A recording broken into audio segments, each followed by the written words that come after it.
നമസ്കാരം. പശ്ചിമേഷ്യൻ യുദ്ധം അവസാനിപ്പിക്കാൻ ഇന്ത്യൻ പ്രധാനമന്ത്രി നരേന്ദ്രമോദിയുടെ ഒരു കോൾ മതിയെന്ന് ഇന്ത്യയിലെ ആദ്യ UAE സ്ഥാനപതി ഹുസൈൻ ഹസൻ മിർസ. പശ്ചിമേഷ്യൻ വിഷയത്തിൽ ഇന്ത്യയുടെ നിലപാടിനെക്കുറിച്ച് സംസാരിക്കവെയാണ് ഹുസൈൻ മിർസ ഇക്കാര്യങ്ങൾ തുറന്നു പറഞ്ഞത്. ഇസ്രയേൽ ഇറാൻ മേധാവികളുമായി നരേന്ദ്രമോദിക്കുള്ള വ്യക്തിപരമായ ബന്ധം തുറന്നു പറയുകയായിരുന്നു ഹസൻ മിർസ. ഈ ബന്ധം ഉപയോഗിച്ച് സമാധാന ശ്രമങ്ങൾക്ക് തുടക്കമിടാമെന്നും ഇന്ത്യ ടുഡേക്ക് നൽകിയ അഭിമുഖത്തിൽ അദ്ദേഹം വ്യക്തമാക്കി. ഇന്ത്യയുടെ ശക്തമായ നയതന്ത്ര നിലപാടും മോദിയുടെ ഇടപെടലും പശ്ചിമേഷ്യയിലെ സംഘർഷം ലഘൂകരിക്കാൻ സഹായിക്കുമെന്നും അദ്ദേഹം കൂട്ടിച്ചേർത്തു. ലോക നേതാക്കൾക്കിടയിലുള്ള മോദിയുടെ സ്വാധീനവും ബന്ധവും ഇത്തരം വിഷയങ്ങളിൽ നിർണായകമാണെന്നും UAE അംബാസിഡർ പറയുന്നു. ഇന്ത്യ മഹത്തായ രാജ്യമാണ്. ഇന്ത്യയുടെ പ്രൊഫൈൽ അത്രയും മികച്ചതാണ്.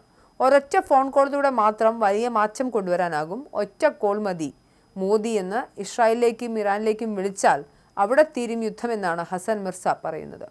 സമീപകാലത്ത് നടന്ന മോദിയുടെ ഇസ്രായേൽ സന്ദർശനവും ഇറാനുമായുള്ള സൗഹൃദവും അദ്ദേഹം ചൂണ്ടിക്കാട്ടി. 10 ദിവസങ്ങൾക്ക് മുൻപ് മോദി ഇസ്രായേലിലെത്തി. ഇറാനുമായി മികച്ച സൗഹൃദവുമുണ്ട് മോദിക്ക്. ഏറ്റവും കൂടുതൽ ഇറാനിയൻ എണ്ണമാകുന്ന രാജ്യം കൂടിയാണ് ഇന്ത്യ. അതുകൊണ്ട് തന്നെ അദ്ദേഹത്തിന്റെ ഒറ്റ കോളിലൂടെ ഈ പ്രതിസന്ധിക്ക് പരിഹാരമാകുമെന്നാണ് മിർസ പറയുന്നത്. ഇന്ത്യയുടെ വികസനത്തിൽ പതിറ്റാണ്ടുകളായി മികച്ച പങ്കാളിയാണ് UAE എന്നും അവിടെ ഇന്ത്യൻ ജനതയുടെ വലിയൊരു ഭാഗം ജനതയാണ് താമസിക്കുന്നതെന്നും മിർസ ഓർമ്മിപ്പിക്കുന്നു. UAEയിലുള്ള ഇന്ത്യൻ ജനതയുടെ രക്ഷയ്ക്കായി നേതൃത്വം ഇടപെടുമെന്ന് തന്നെയാണ് പ്രതീക്ഷിക്കുന്നതെന്നും അദ്ദേഹം പറയുന്നു. 35 ലക്ഷത്തോളം ഇന്ത്യക്കാരാണ് UAEയിലുള്ളതെന്നും അഭിമുഖത്തിൽ മിർസ പറയുന്നു. അതേസമയം തന്നെ ഇറാനെതിരായി UAEയുടെ മണ്ണിൽ നിന്നും പ്രവർത്തിക്കാൻ ഒരു സംഘത്തെയും അനുവദിക്കില്ലെന്നും ഇക്കാര്യത്തിൽ ഉറപ്പ് നൽകാനാവുമെന്നും UAE സ്ഥാനപതി ആവർത്തിച്ചു. സമാന നിലപാടാണ് കുവൈറ്റിനും ഖത്തറിനുമുള്ളതെന്നും മിർസ പറഞ്ഞു. പശ്ചിമേഷ്യൻ സംഘർഷം 10ാം ദിവസത്തിലേക്ക് കടന്ന വേളയിലും ഇറാന്റെ ഭാഗത്തുനിന്നും UAEയിലേക്ക് ആക്രമണം നടന്നിരുന്നു. ഇറാന്റെ ഡ്രോൺ, മിസൈൽ ആക്രമണങ്ങൾ പലതും UAE തടഞ്ഞുവെന്നും ഹുസൈൻ മിർസ പറയുന്നു. അതിനിടെ ബഹ്റൈനിലെ മറാമയിൽ പുലർച്ചെ ഇറാൻ നടത്തിയ ഒരു ആക്രമണത്തിൽ ഒരു സ്ത്രീ കൊല്ലപ്പെട്ടു. നിരവധി പേർക്ക് പരിക്കേറ്റിട്ടുണ്ട്. ഇറാൻ കഴിഞ്ഞ ദിവസം ഇനി തൊട്ടടുത്തുള്ള അറബ് രാഷ്ട്രങ്ങളെ ആക്രമിക്കില്ല എന്ന് ഇറാന്റെ പ്രസിഡന്റ് മസൂദ് പെസഷ്കിയാൻ പറഞ്ഞിരുന്നു.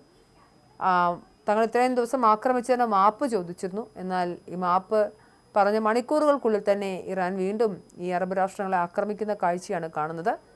അറബ് രാഷ്ട്രങ്ങൾക്ക് മേൽ വലിയ രീതിയിലുള്ള മിസൈൽ ഡ്രോൺ ആക്രമണങ്ങളാണ് ഇറാൻ നടത്തിക്കൊണ്ടിരിക്കുന്നത്. എന്തായാലും ജനവാസ മേഖലയുടെ ആക്രമണത്തിലാണ് മരണമെന്ന് ബഹ്റൈൻ ആഭ്യന്തര മന്ത്രാലയം അറിയിച്ചിട്ടുണ്ട്. ഇറാനിൽ നിന്നുള്ള ആക്രമണങ്ങളെ ഫലപ്രദമായി ചെറുക്കുന്നതായി ബഹ്റൈൻ പ്രതിരോധ മന്ത്രാലയത്തിന്റെ ജനറൽ കമാൻഡ് അറിയിച്ചിരുന്നു. യുദ്ധം ആരംഭിച്ചിട്ട് ഇതുവരെ ഇറാന്റെ 164 ഡ്രോണുകളും 95 മിസൈലുകളും തകർത്തുവെന്നുമാണ് മന്ത്രാലയത്തിന്റെ ഔദ്യോഗിക വിശദീകരണം.